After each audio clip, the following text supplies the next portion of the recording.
Shorthand English lower.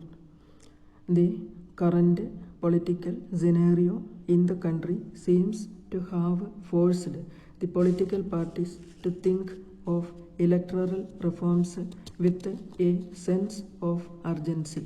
Even now, after a lapse of almost 3 decades, if they are able to forge an agreement on substantive reforms, it will go a long way in restoring the health of the country's democratic fabric. Although some of the ills, like the virus of caste and community, language and regional bias, existed even during the post-independence era, these assumed menacing proportions in later years. Political parties, too, have been instrumental in the proliferation of such malaise due to expediency. The question of formation of states on linguistic basis also gave a serious jolt to the forces of unity and national spirit. There is need today for a national consensus on electoral reforms in the following basic areas. First, voting age should be restored to 21 instead of 18 as at present. As the lowering of voting age has only politicized the campuses, elections to students' unions should not be allowed to be fought with party labels. Political parties, too, should pledge not to use students and educational institutions for promoting party interests.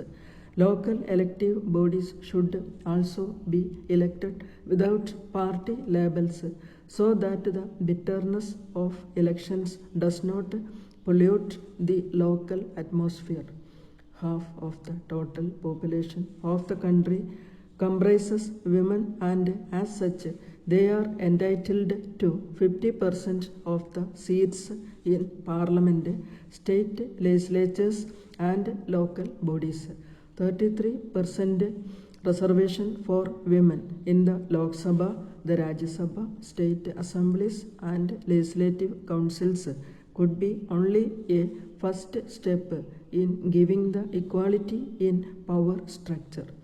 As Indians by tradition and instinct have always preferred elections through consensus to elections by majority, 50% of the seats, including the reserved ones in the Lok Sabha and the state assemblies, should be filled from amongst eminent citizens with experience in different walks of life, namely teaching, law, medicine, administration, contribution in voluntary organizations, engaged in constructive socio-economic development, business and industry.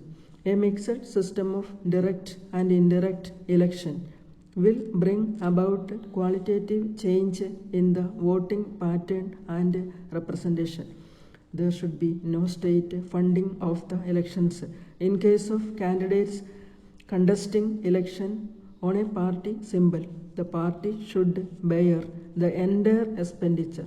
Donations from corporate bodies to political parties should be exempt from income tax for the donor as well as for party.